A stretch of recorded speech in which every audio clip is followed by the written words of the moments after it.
So you're talking to like, student, 20 something years old, right?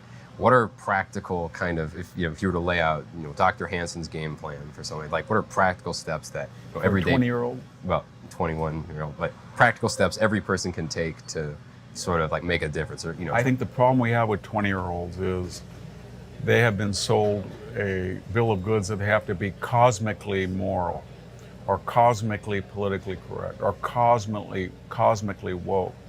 And they neglect things that are the ingredients of a successful and productive citizenship. So every 20-year-old should say to themselves, am I self-sufficient? Am I polite to people? Do I follow the rules of civility? Am I fair to people? Do I judge people on the content of their character? And then they have to say, am I autonomous? As much as a 20-year-old can be. I do not want to be dependent on people. I want to be productive. I want to be the person people come to for advice. I do not want to go to other people for subsistence. That was the idea that Jefferson and what Tocqueville saw, that what made America work were the yeoman farmers.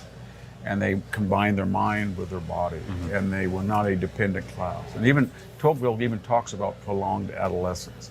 You don't want to live in your parents' basement. At some point, you've got to say, I'm going to be a citizen. And that citizen requires that most, not all, we're not demanding everybody, but most citizens are going to marry, they're going to have children, they're going to buy a home, they're going to be self-sufficient. And at a very early age, a person say, that's my trajectory. And it's kind of an attitude of do no harm.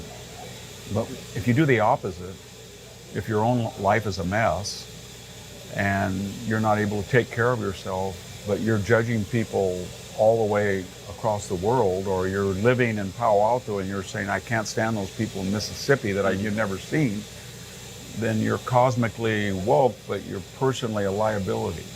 And so that, I think, is the biggest problem that I have when I see young people. Because I teach at I'm a fellow at Stanford University. I don't teach anymore there, but I do interact with a lot of students. And they have this misguided notion that if they have a high test score, or they lived in the right zip code, or they drive the right car, then that gives them sort of an exemption from concrete reality. And they don't have any balance. So if you say to an Ivy League kid who is the epitome of, what would you do if the lights went out? right. Do you know how to change a circuit breaker? Do you know how to use a chainsaw? These are all skills that the average American was excelled at. When George Patton raced through Europe from August 1st to September 5th, let's say, of 1944 in the Third Army, people were curious, how did he do it? The occupied French that were being liberated, the British, even other Americans. He said it's very simple. American kids grow up fixing things. When our Shermans break down, we don't send the transmission back to the factory. It's not fine-tuned by some German technician. We get the kids that worked on their Model A's. They love taking things apart. That Sherman is fixed, they're crawling over, and they're go, go, go. And then when we hit the hedgerows, they want to make rhinos, they adapt.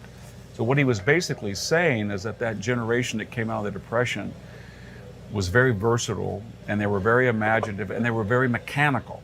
And we've lost that. I think we've got to go back to the idea there's going to be a lot of people in this country who don't need to go to college. They can get a liberal arts education on YouTube, they can get it on the internet, but they can be well compensated with vocational skills. There's nothing more impressive to me than a master cement person or an electrician or a plumber. And when I try to do my own plumbing, but when I get outfoxed by ancient pipes under 140 and I call a guy in, it's like watching a maestro at an orchestra.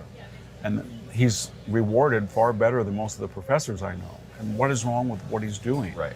So I know that in the 30s and 20s and 40s, we got the idea of upward mobility BA, but I think in the new postmodern 21st century, it's going to be, let's forget the titles and the alphabet soup that follows your name and look at what you can actually do. Right. And I think that's exciting.